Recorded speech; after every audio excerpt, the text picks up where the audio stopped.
Alright, so welcome back. Today we are going to talk about power, specifically the power that is defined as the rate in which work is done.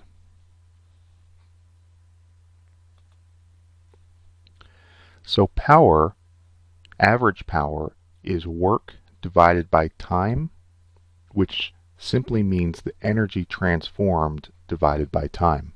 To be absolutely clear, when dealing with most processes, there are two sets of power, the power in and the power out. Efficiency is defined as the power coming out divided by the power in. The amount of energy transformed, say in a car engine, the amount of energy transformed, the gasoline, which is stored potential energy, it gets transformed into heat and compression and movement, kinetic energy. It's very high compared to the amount of actual movement work that you're doing. It's generally on the order of 100 watts in to about 15 watts of useful power out. Now, energy is never lost, it's just turned into non-useful energy, that being heat.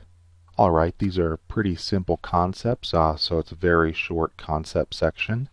Let's go ahead and work on the first problem.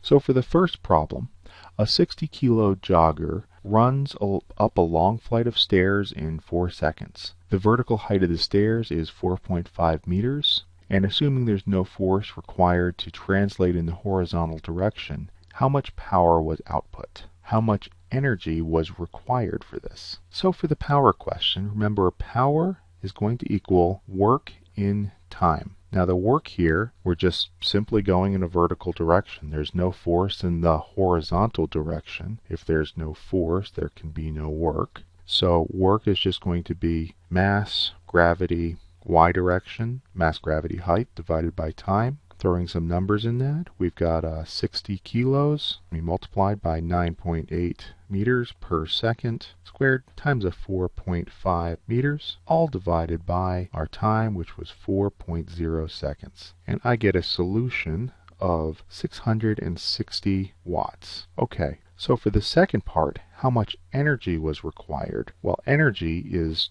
just the work that's done, right? So let's look at this first equation. Power equals work divided by time.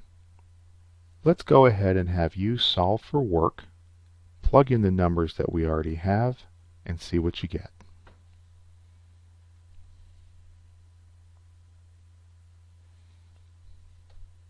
Okay, so it looks like I got a work of 2600 joules. Now remember, I am going to want to see your work that happened here. Let's go ahead and take a look at the next problem. Alright, so the next problem is calculate the power required of a 1400 kilo car under the following circumstances. In the first, the car climbs a 10-degree hill at a steady 22 meters per second. In the second circumstance, the car accelerates along a level road from 90 kilometers per hour to 110 kilometers per hour in 6 seconds to pass another car. In both cases, the force due to friction is 700 newtons. Okay, well this alone doesn't look very easy, but let's go ahead and break up work into its component parts. So its component parts, it's a joule per second. We'll break that down, it's a meter newton per second.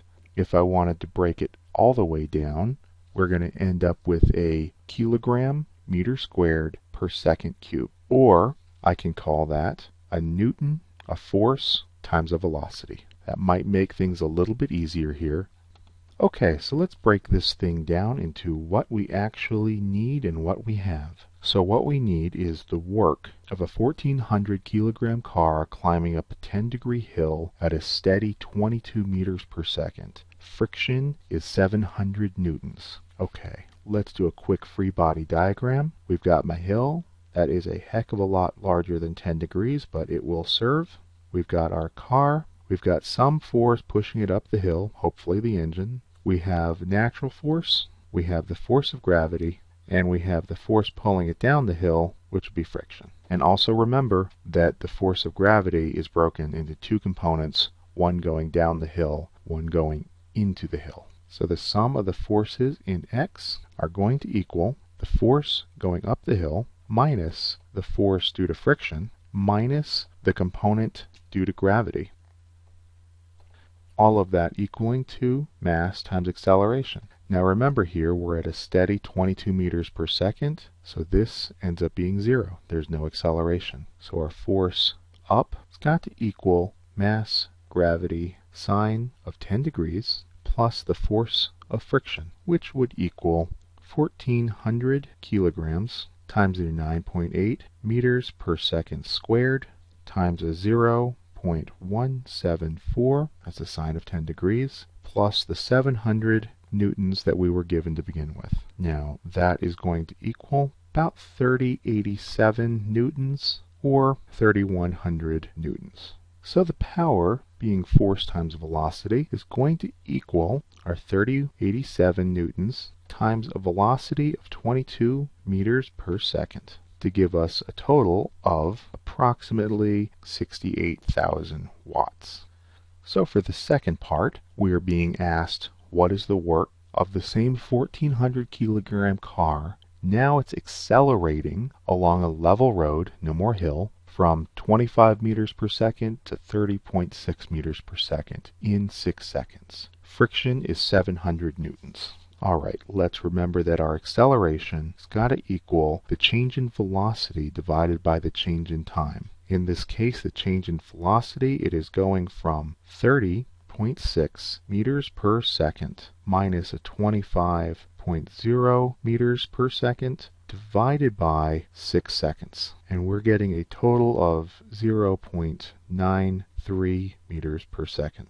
And we're going to use that acceleration because, again, we're going to look at the sum of the force in x, which equals the force, now it's just going forward, minus the force of friction, which is going to equal our mass times acceleration in the x. And we're looking for the force forward, and that's going to equal mass times acceleration in the x plus the force of friction. The mass being 1400 kilograms times the acceleration, which we just found, of 0.93 meters per second squared, plus our 700 newtons. And I get a total of approximately 2007 newtons or 2000 newtons. Now what is the power required there? Our power is going to equal the force times velocity. Now which velocity should we use? An average, or should we use the final velocity? In this case, we're looking for power required to get all the way up to 30.6, so we need to use the 30.6. So that's going to equal our force, our 2007 newtons, times our final velocity of 30.6 meters per second, which is going to give us approximately 61,000 watts.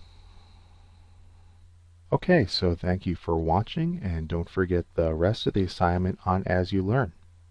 Thank you.